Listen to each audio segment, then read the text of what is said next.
Good afternoon from the area presently known as Northern Virginia, which is physically situated in the northern end of Manahoac Territory. At the time European settlers arrived in Virginia, there were approximately 3,000 Manahoac and Monacan people lived in the vast area along Rappahannock River, west of the Atlantic seaboard fall line and the east of Blue Ridge Mountains.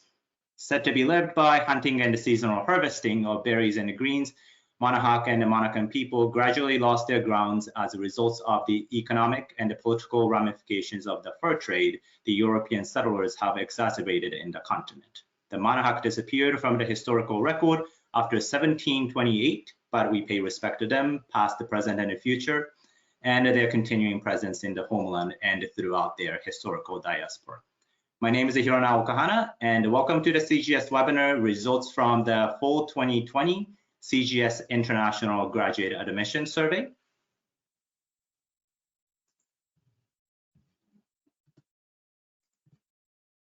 So the plan for today is there will be two parts. First, Enyu Zhou and Janet Gao, both from the Council of Graduate Schools, will share highlights from the recently released the CGS report, International Graduate Applications and Enrollment for 2020. This presentation will be for about 25 minutes. And followed by this presentation is a moderated discussion with Jill Burr of University of Maryland, Baltimore County, and Scott Lanyon of University of Minnesota for about 25 to 30 minutes on implications of enrollment decline and high volume of deferred admissions. At the time that the audience will also have opportunities to chime in with their questions. Just some technical support note. Again, as usual, webinar recording and the slides will be emailed to participants and posted on the CGS website. And when you have questions, please submit questions through the GoToWebinars control panel, and there's a question feature that you can put your questions in. And if you have technical issues, the best way is to go to the GoToWebinars technical support table. And if you have audio, issues with audio, there are a few options for you to be able to listen. One is through your computer, but the other is your telephone. And again, if you follow the control panel, and you can choose either of these options. At this point, I'd like to turn it over to Suzanne Ortega, CGS President, to say a few words of welcome. Suzanne? Thank you, Hiro. Colleagues, it's good to spend time with you today. It has been a challenging year, a challenging 18 months for everyone. However, the report points to some really good news, and that is that graduate applications last year reported near record volumes. They had increased, and but for the global pandemic, we almost certainly would have seen higher international graduate enrollment in fall 2020. But of course, the reality was that there was a significant decline in first-time enrollment, likely due to COVID-19, also continuing challenges with visas. And we did end up seeing a large number of deferred graduate admissions offers, which in turn are likely to have implications for future enrollment. In addition to results from the International Graduate Admissions Survey, Enyu and Janet will be sharing relevant highlights from the 2020 NAGAP CGS Survey of Graduate Enrollment Management Professionals. This supplemental survey was fielded by CGS in partnership with NAGAP, the Association for Graduate Enrollment Management, and focuses on a series of questions regarding U.S. international and domestic graduate enrollment trends, outreach efforts, and graduate student pipeline issues. We will be releasing a specific issue brief summarizing those results, but for now I would like to sincerely thank Liaison International for their financial support of the NAGAP CGS survey and for their participation in the CGS Sustaining Membership Network, which allows companies to demonstrate their commitment to advancing graduate education. So very glad to be with you, but without further ado, I am now going to ask Enyu and Janet to begin a presentation of result highlights from this year's report. Janet and Enyu.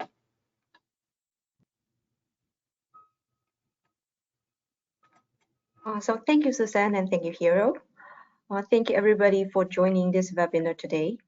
I'm Anu Cho, and together with my colleague Janet Gao, and we are going to go over several data points and highlights in this 2020 CGS International Graduate Admission Surveys report. And next.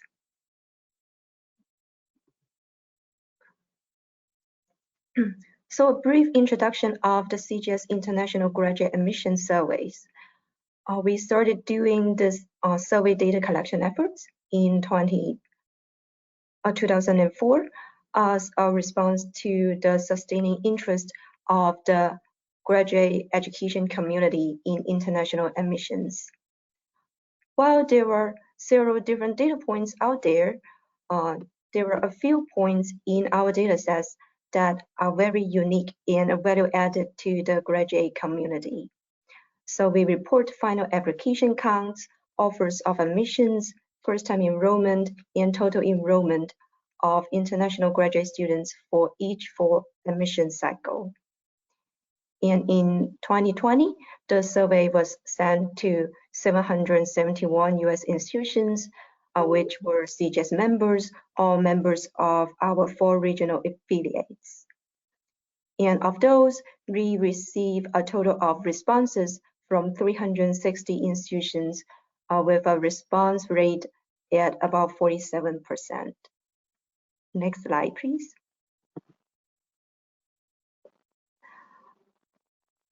So just a few notes of acknowledgement. We would like to thank our colleague Harper Garfinkel for data visualization and report design, Catherine Hazelrick for media relations for the release of this report, Matthew Linton for copy editing and preparation of the project website. And of course, thanks to Suzanne for her feedback on the earlier drafts. And CGS has a research committee who advise us on the data collection efforts and other research projects. And we would like to thank the 2021 Research Committee for their support on this project. We also want to thank NAGAP, the Association for Graduate Enrollment Management, and the Liaison International for their support with the 2020 NAGAP CGS survey of graduate enrollment management professionals. And most importantly, much appreciation goes to all the institutions who are participating in this survey. Next, please. So the report was released last Thursday, and you can find the full report on our website under benchmarking and international graduate admission survey. Similar to last year, in addition to the full report, we also provide downloadable figures and tables on the website. And you can find them by clicking the downloadable figures and table link here. Next. So the figures and tables are available to download in Excel, PDF, and JPG format under this link. And next slide, please. So in this presentation, we are going to focus on the international graduate enrollment trends on 3 areas of highlights that we thought as interesting points to share with you all. So we will focus on highlights on trends on international graduate applications and first-time enrollment, as well as the 2 supplemental surveys, the NAGAP CGS survey and the International Graduate Admission Supplemental Questionnaire, to provide a better understanding of the context of graduate enrollment over the past year. Next slide, please. Before we start, it's important to talk about the characteristics of the participating institutions in this survey. So this report includes the 2020 first-time graduate enrollment data received from 326 US institutions, with about 69% from public universities and 65% from doctoral universities. The for 2020 data are combined with historical enrollment data for training analysis. And only those institutions who submitted their records data for 2 time points are included in the computation. So with those caveats, in this presentation, we offer context and takeaways from the fall 2020 admission cycle data. Next slide. So we'll spend a few minutes providing you with information about notable trends in international graduate application. This figure shows the one-year change in international graduate applications from 2015 to 2020. And after seeing declines in international graduate applications over 2 consecutive admission cycles since 2016, the U.S. institution participating in this survey reported increase in applications of international graduate students. The total number of international graduate applications increased by 3% between fall 2019 and fall 2020. The same increases as between fall 2018 and fall 2019. Next. When we take a closer look at the application data by institutional types, we found that the overall increase in applications is driven by the increases at doctoral institutions. Both master's and doctoral applications of international graduate students increased at R1 institutions, the doctoral university with very high research activity by 4%. And also at R2 and R3 institutions, doctoral universities with high research and doctoral professional universities, master's and doctoral applications increased by 4% and 5% respectively. Next slide, please. Also, in terms of the application trends by fields of study, applications in biological and agricultural science, math and computer science, and physical and earth sciences continue to grow robustly with 10%, 12%, and 17% increase respectively. And there was no change in graduate applications in engineering between fall 2019 and fall 2020. So for business, while still one of the largest broad fields, it continues to experience decreases in international graduate applications during this period.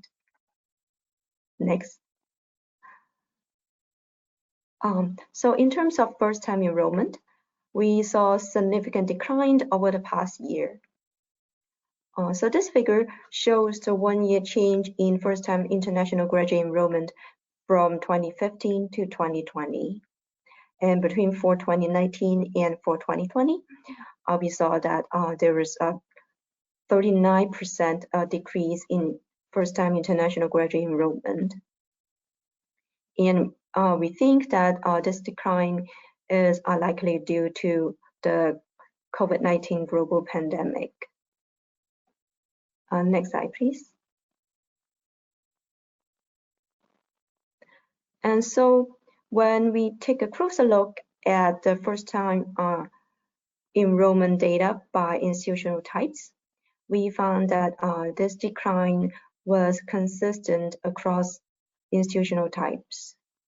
And the decrease in master's certificate first-time enrollment was particularly pronounced at R1 doctoral university with very high research activity, which declined by 46%.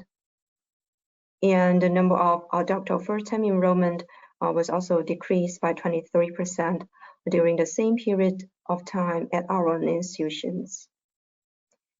Similarly, at R2 and R3 institutions, doctoral universities with high research activity and doctoral professional universities, master's first-time enrollment of international graduate students decreased by 30%, and doctoral first-time enrollment of international graduate students decreased by 41%. Next slide, please.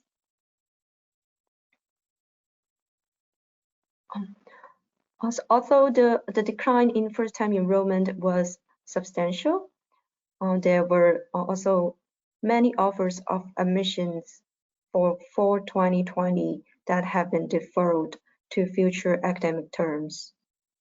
And this figure shows the aggregated international first-time graduate enrollment by degree type between 2017 to 2020.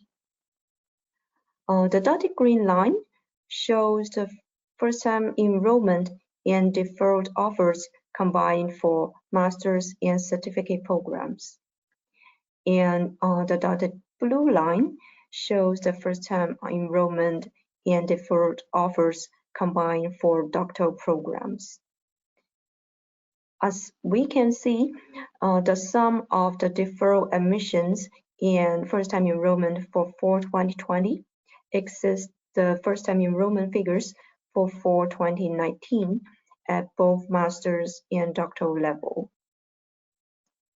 And we estimated that had it not been for the pandemic, we may have more international graduate students enrolled at US institutions in fall 2020 than the fall 2019. And next slide, please. So now we move on to international graduate application and first-time enrollment in terms of selected regions and countries of origin. This figure shows the one-year change of international graduate applications and first-time enrollment by selected region and country between fall 2019 and fall 2020. And in particular, graduate application of Chinese students and Indian students both increased between fall 2019 and fall 2020 by 6% and 5% respectively. However, a first-time graduate enrollment of Chinese students declined by 37%, and first-time graduate enrollment of Indian students declined by 66%. However, on the other hand, other regions showed more positive developments. The number of applications and first-time enrollment of graduate students from Oceania increased by 14% and 5% respectively. So although it is a region with the fewest number of international graduate students in the US. And also the number of first-time international graduate enrollments from Mexico declined only by 6%, which declined not as much as the other countries or region did for first-time enrollment. And with that, I'll turn it over to Janet to talk more about the deferral admissions. Thank you, Anyu. So by country of origins, China and India seems to continue to be the two largest sending country for international graduate students studying at a US institution. However, as you see in the previous slides, the decline in the first-time enrollment was substantial, especially for the Indian. This may be in part explained by the higher number of admission deferral by Indian nationals. As you can see from this figure of the Indian nationals who were offered admission to US graduate school, for doctoral program, 12% deferred. And at the master level is even higher, 21% deferred. Only 8% of offers to Indian national converted to the first-time enrollment. In comparison, the deferment among Chinese national was much lower. Only 6% of offers for both master and doctoral made to Chinese nationals for fall 2020 admission were deferred. Next slide, please. Besides China and India, Saudi Arabia and Iran are also notable, especially for Iranian nationals, as you can see, who accounted for more than 1/2 of the offer of doctoral admission made to individuals from Middle East and North Africa region. They also accounted for large deferment in fall 2020, approximately 27%. By the region, in a broader sense, Sub-Saharan Africa, Middle East, North Africa, and Asia, they all had a large share of different offer at both master and doctoral level. For example, as you can see from this graph, 17% of master and certificate offer submission to students from Sub-Saharan Africa were deferred. At the doctoral level, 23% of offer of admission to graduate students in Middle East and North Africa were deferred. Next slide, please. Across the board, there were a large number of different offers received by participating institutions, and differ were relatively consistent across degree level, with 12% of the offer admission differed at the master level and 10% at the doctoral level. By field of study specifically, the share of the deferment in master degree admission was 16% in engineering, followed by mathematics and computer science. At the doctoral level, the largest share of deferred offers besides public administration was biological and agricultural science and engineering. So above were some of the deferment information reported from the main survey. If you can go to the next slides. To ensure a more contextualized understanding of graduate enrollment over the past year, CGS conducted 2 additional surveys to collect information that was not fully captured in the 2020 CGS International Graduate Admissions. I'll just give you a little bit of background of the 2 of the surveys. The supplemental, the first one is the 2020 CGS International Graduate Admissions Supplemental Survey. This was a short component of the main survey, asking the overall first-time and continued U.S. international enrollment in master and doctoral program, enrollment deferral, outreach efforts, suspension, etc. The survey was sent out to the graduate deans at 761 CGS membership institutions between October 2020 and early January this year. We received a total of 115 membership institution response. The second survey is 2020 NAGAP CGS Survey of Graduate Enrollment Management.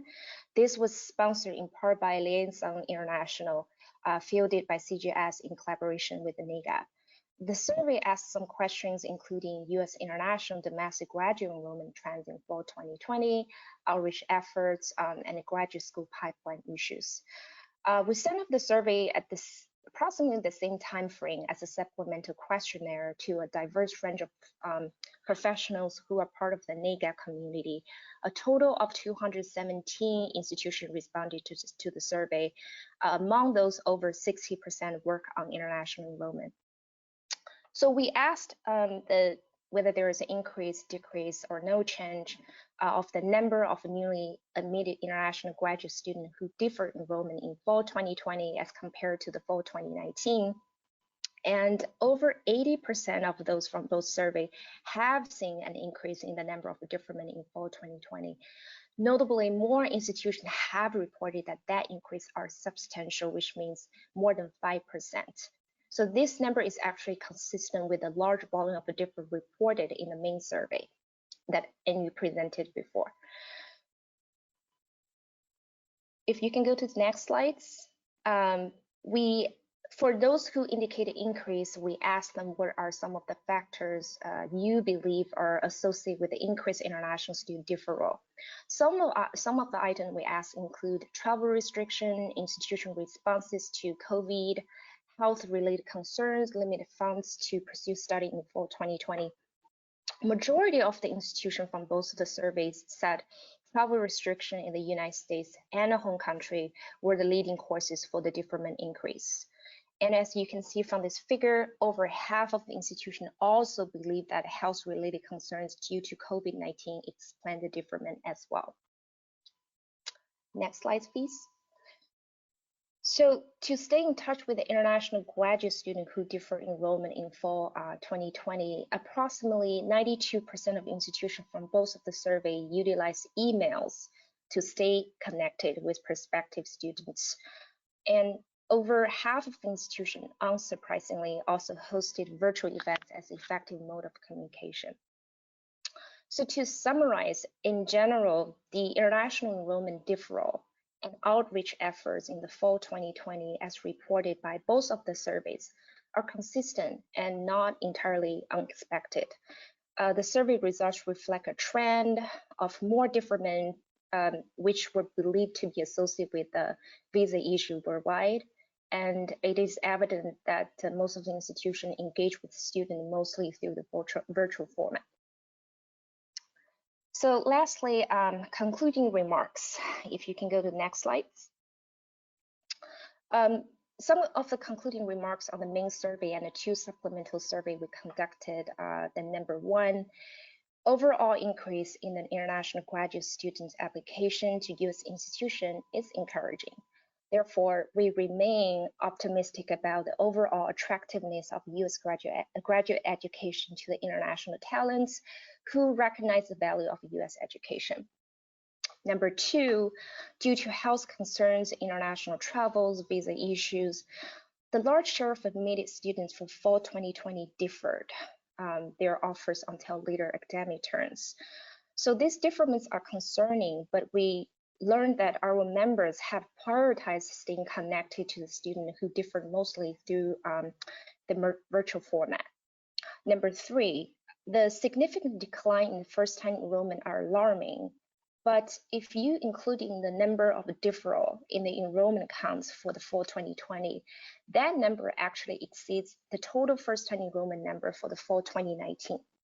Based on that, we concluded that this is actually one of the main message that had it not been for the global pandemic, that would have been a higher international graduate enrollment in the fall 2020. So though we remain optimistic looking forward, it is still uncertain how this larger volume of different admission will impact the new enrollment as well as the enrollment management strategies in the upcoming admission cycle and beyond. Now I'm going to turn it back to Hiro for more discussions.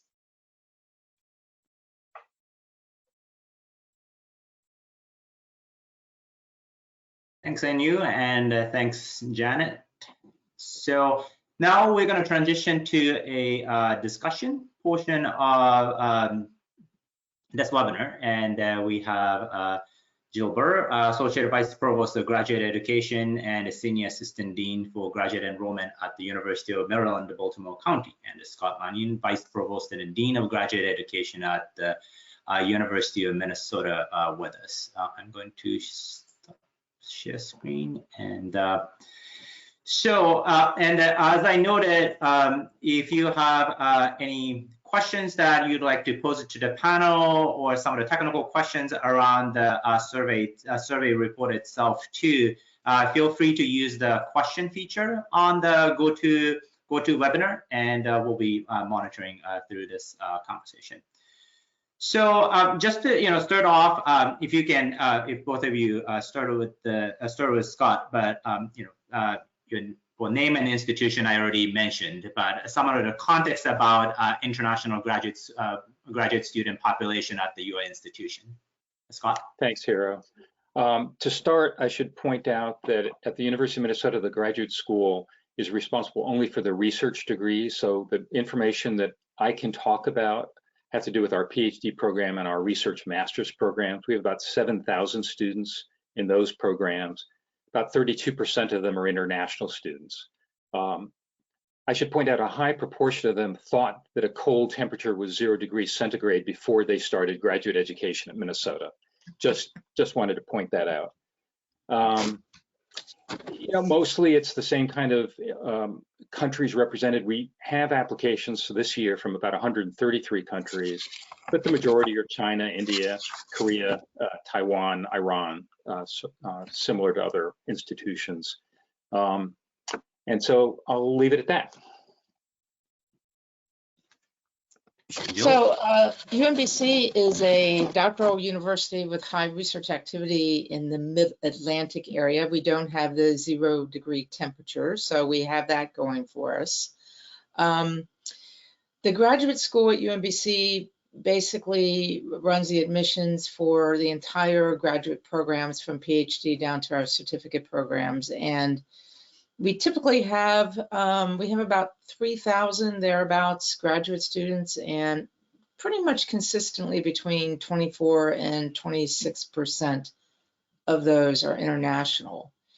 Now, we're lucky in that we are a heavily STEM-focused institution. We have a lot of computer programming, information systems, computer science, data science programs, and that tends to draw the large number of applicants. And our applicant pool is diverse, but it is heavily weighted towards India. And that's something that we're, continuing to work to try to increase the diversity of the locations where our students are coming. So that's kind of a quick summary of who we are. Great, thank you both. So the first question we have is, so in the presentation of the report concluded with a sort of optimistic note about, we saw the increase in the graduate applications that are coming into fall 2020. And had it not been for pandemic, we might have had more international graduate students starting at the US institutions. But looking at this fall 2021 admission cycle, are we going to hold this trend?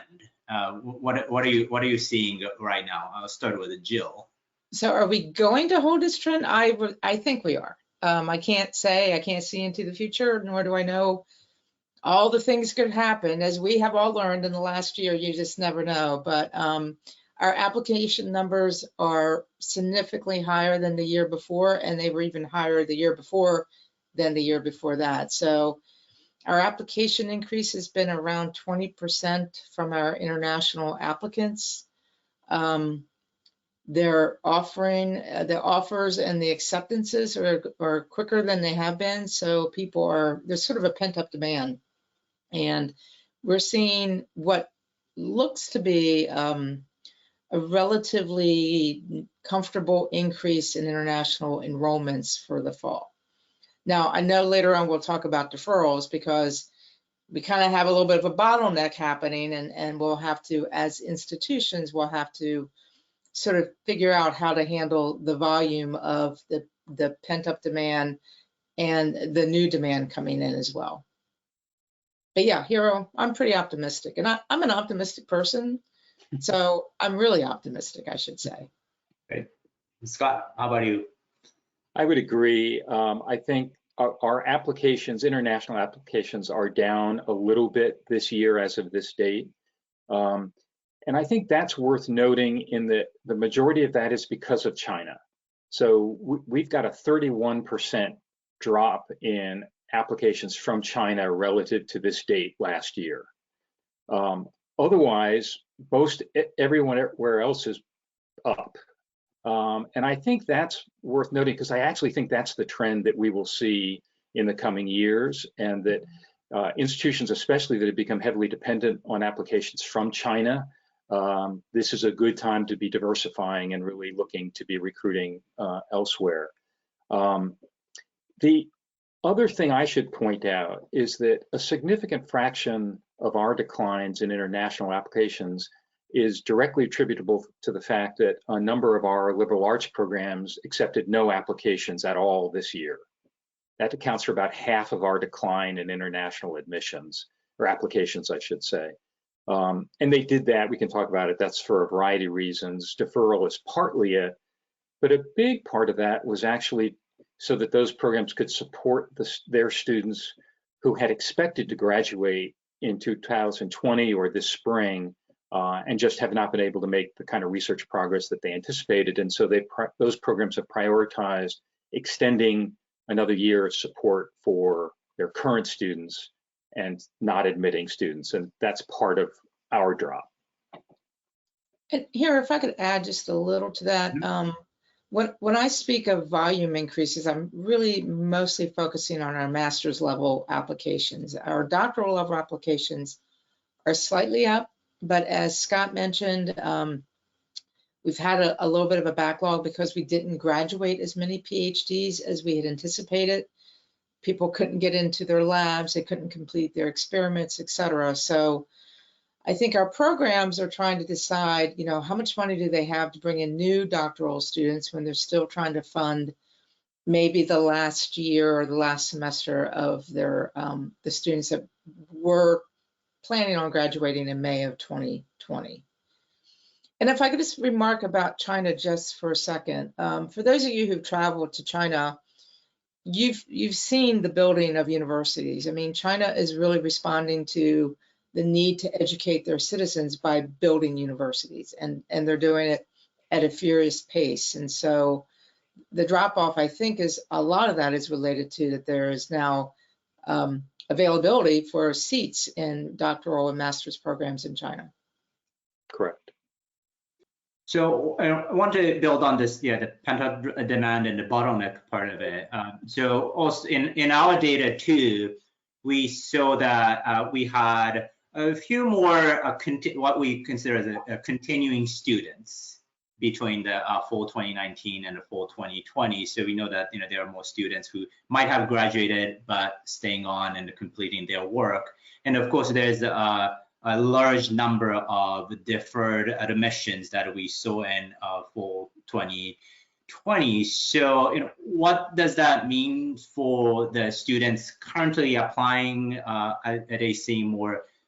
Should they expect a tougher competition this year, and how institutions might be navigating these balancing between the deferred admissions and new set of applicants coming in this cycle? Hiro, you wanted me to go first, is that correct? Yeah, that'd be great. This is in many ways a faculty dilemma in terms of teaching capacity. And we've started to address that at my institution in that faculty are aware that they had a lot of students who want to come in fall 2020 who couldn't make it. And they have a lot of applicants for fall 2021. So at least at my institution, the faculty are negotiating with the higher administration on opening up extra sections, finding faculty to teach those sections, and to make it slightly more complicated at my institution, we're still we'll probably be somewhat in person in the fall, but we haven't defined exactly how much that's going to be in person versus online. So it's a little bit of a crapshoot right now. We anticipate increasing sections. We anticipate having more hybrid courses than we've had in the past. We anticipate being able to deal with that pent-up demand. But we're probably not going to be able to meet the complete amount of demand that we have in some of our high demand courses, particularly in computer science and information systems. So honestly, we're doing the best we can. We know that there's a demand, and we know that faculty want to meet that demand, but funding and resources and the type of delivery of the class, and whether it's going to be online, in person, hybrid, that's all being factored in the next month essentially to get us hopefully higher numbers than we've had in the past. In Minnesota, again, I should restate that I'm talking primarily about, or only about, PhD and research masters, and our PhD students make up 3/4 of that. So it's mostly about the PhD programs. And those faculty are admitting based on resources, how many TA slots there are, how many research assistantships, how many fellowships that they have available or can anticipate getting. So, so the quick answer is, at least for the PhD programs, competition will be stiffer this year because, in fact, there will be fewer students, new students admitted. We have 845 students who deferred from last fall. Mm-hmm. Right, so they're already in, assuming that they continue to decide to come. So that significantly decreases the number of students that these various programs are going to admit. So yeah, that will definitely result in some stiffer competition for students. Thank you. I'm going to switch a gear a little bit, and beyond the pandemic.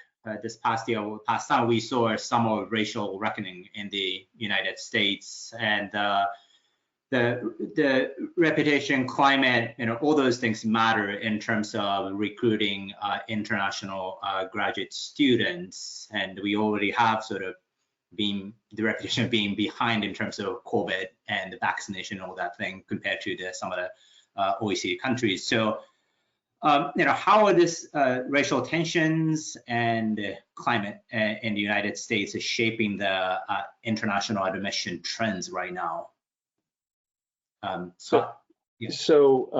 Obviously in Minnesota, we're paying close attention to that. George Floyd was murdered here, not far from campus. It's very much on everybody's mind. So we do anticipate hearing it.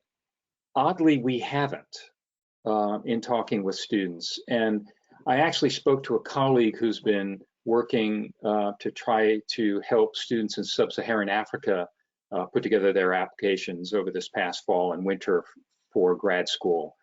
And I asked him that question, and he said he hadn't heard any concerns from students in Africa who were considering coming about the US. He was hearing the concerns from African students about China, which was fascinating. And the issue is that there have been some events in China where some students from Africa had tested positive, and that was reported publicly.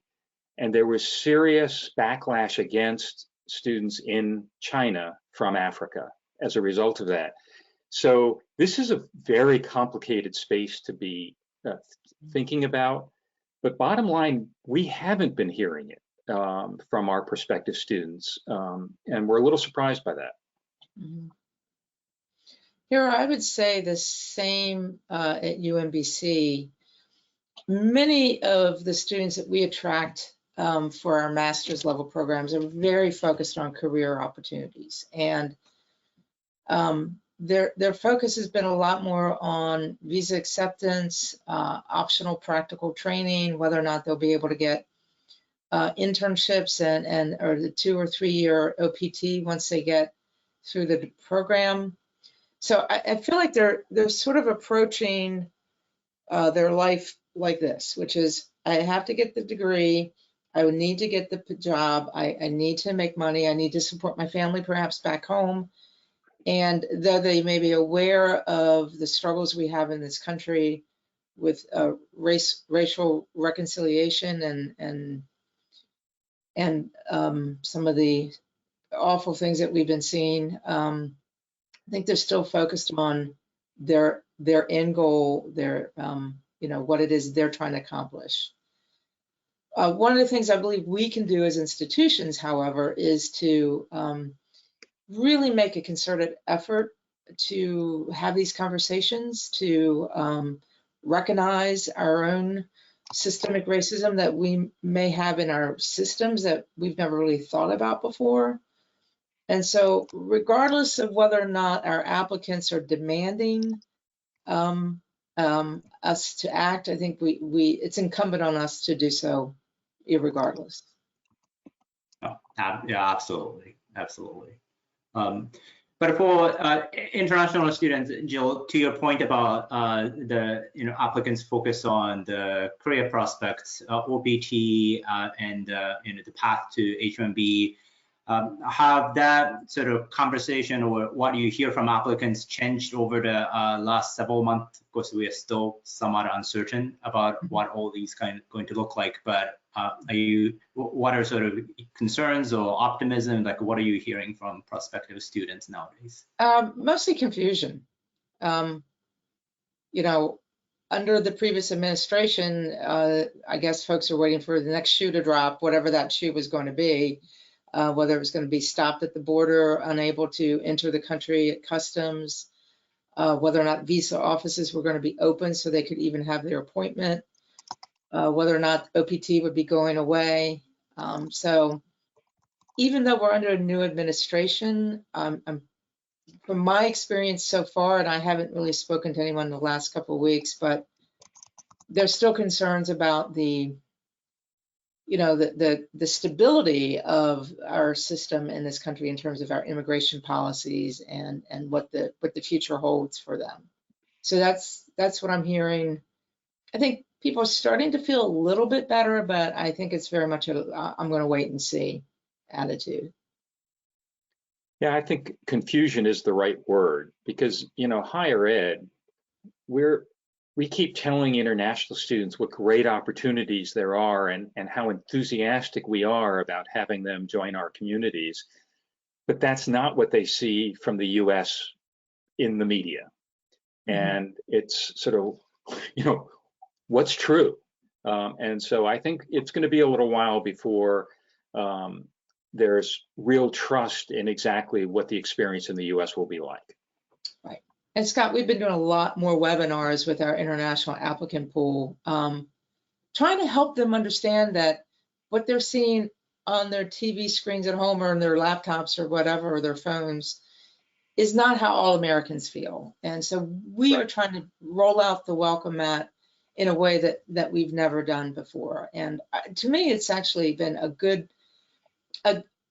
thing, because now we're just more engaged with these applicants and admitted applicants than we have been in the past.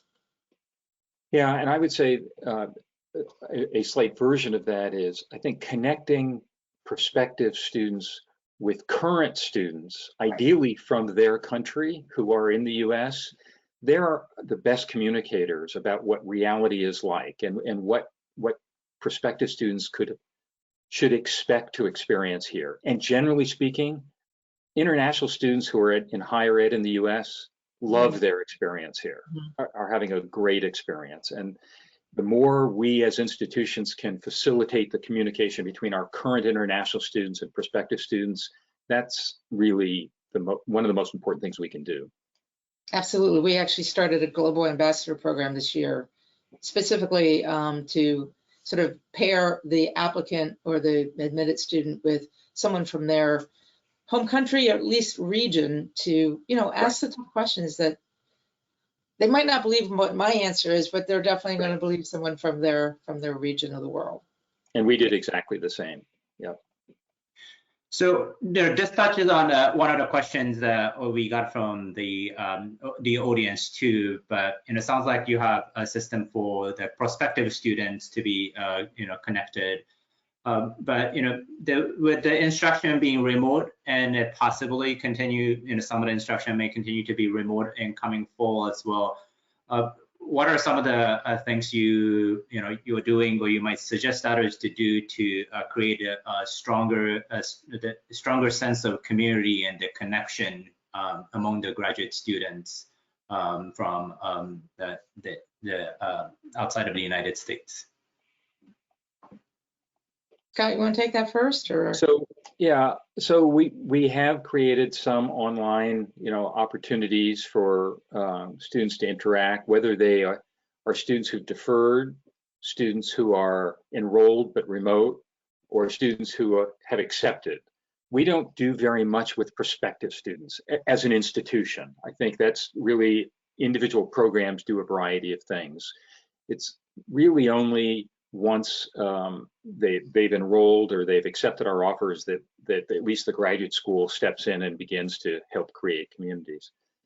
We have not announced anything. As Jill mentioned, we haven't announced what our modality will be for the fall, but we are optimistic that at least for grad ed will be pretty similar to fall 2019. That's really what we're expecting, but it makes communication, especially with international students, difficult because we can't promise it. Right. But this is what we're striving for.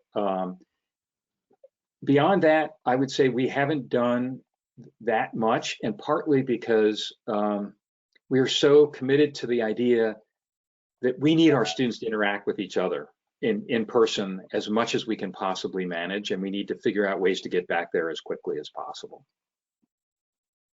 I think at UMBC we're very much in the same boat, though we've been spending a lot more time with our prospective students. Our current enrolled students, it's kind of a what was that phrase? It takes a village. There are many offices on campus and student organizations on campus that are sort of connecting Right. usually, through virtual events. Actually, to the point that some of our current students have said they're kind of tired of all the virtual social events that are happening because they really do want that human connection. But we're trying to approach it as a university as a whole approach and having a full, a full university responsibility. And frankly, our Graduate Student Association has been really terrific with doing activities to reach out in a social manner. But particularly for our international students, whether they're here, but in their apartments 2 blocks from campus, but not able to come on campus, or they're across the ocean, they still really want that connection and that, they want to walk on campus. They want to grab the coffee and have the chat in the outside the lab. So we're very hopeful that we're going to be at a place, not exactly like fall 19, but as close as we can get to fall 19 coming up. And that's really what we're all striving for. Right. But as we all know, it's not always in our hands. It's kind of, it's a nationwide response we have to have. I'm going to pick one more question from the audience as well. So we'll start this, Scott. This seems going to you. So I've got a question that, most programs, doctoral programs presented, most programs are admitting based on resources like a financial aid offers. So has there been any discussion on admitting those who are qualified, even if funding isn't available, and allowing the students to determine if they want to enroll on their own dime or not? So I guess is this suspension resource and financial support related issues, or the teaching capacity issues? Right. So first, every program is doing their own decisions about admissions when it comes to these programs. So to some extent, I'm aware of what they're talking about. I have not actually heard of any programs that are seriously considering admitting students to doctoral programs without funding. I think we may have a few that have done that historically, and so that hasn't changed. But it raises a whole set of concerns about having have and have not within your program. And that can lead to lots of problems with bias. And so I think most programs, the majority of our programs, are staying away from that. They are basically admitting students kind of in the same way they always have, with an eye primarily to resource availability. Jill? I can only add, very similar to Scott, it's program by program. I know that our public policy program tends to have a few self-pay PhD students, but that's the exception and not the rule for us. Well, so looking at the time, I think we are getting to the closing. But one last question, and Jill, you mentioned about there's so much that we can control, but I think the offers of admissions are being made, and some maybe accepting. So what are going to be your main focus for the coming month to make sure that your institution will be at where you'd like to be at the beginning of fall 2021 in terms of international admissions? Start with Scott, then close with Jill. So I think two things. One, some programs are actually going to make slightly a higher number of offers, relative to acceptance. Their predicted or their trends in acceptance percentage of those offers. They're going to make slightly more offers with backing of their college, in case there's a higher percentage of students who accept. That's one. But the main thing is Minnesota, generally speaking, has had a history of a philosophy that once we make offers, well, students will accept a pretty high percentage. And it hasn't been a high touch after the offer has been made. That's going to change. Or at least I've been strongly encouraging programs to be much more proactive in staying in touch. And that's especially true with the international students for all the reasons we just mentioned about uncertainty. We still don't know what travel restrictions are going to be like. We still anticipate that there's still going to be visa delay issues for some time to come. So this is definitely a year where communication, frequent communication, staying in touch with students is really going to be important. And that was exactly the word I was going to use, Hiro. It was communication. They're hungry for news. They're hungry for any kind of information we can provide. And even though what we say today might not be exactly what's going to happen in September or August, the more we know and the more we share, the better off, the more comfortable they're going to feel. So it's going to be more high touch and, almost, excessive communication to some extent, but not just through email. We all know that, the generation behind us or ahead of us, or behind us, I guess, they don't want to read their email, so we've got to find more other ways to reach out to them. And if I could, one lesson that I learned through the last 4 years, really, with the international students, is that there are times when something has happened, whether it's a immigration decision or it's COVID, whatever it might be, that relates to the international students, and we don't know what the answer is, and so we stay silent. Mm-hmm. That's bad. Yeah. Sometimes all it takes is to reach out to students and say, we know you're stressed about this thing that's happened. We don't know the answer, but we really value you. We'll have your back. We'll do our best. Is really important to do. If they don't hear from us, they just stress that much more. Well, thank you, Jill, and thank you, Scott, for this conversation. And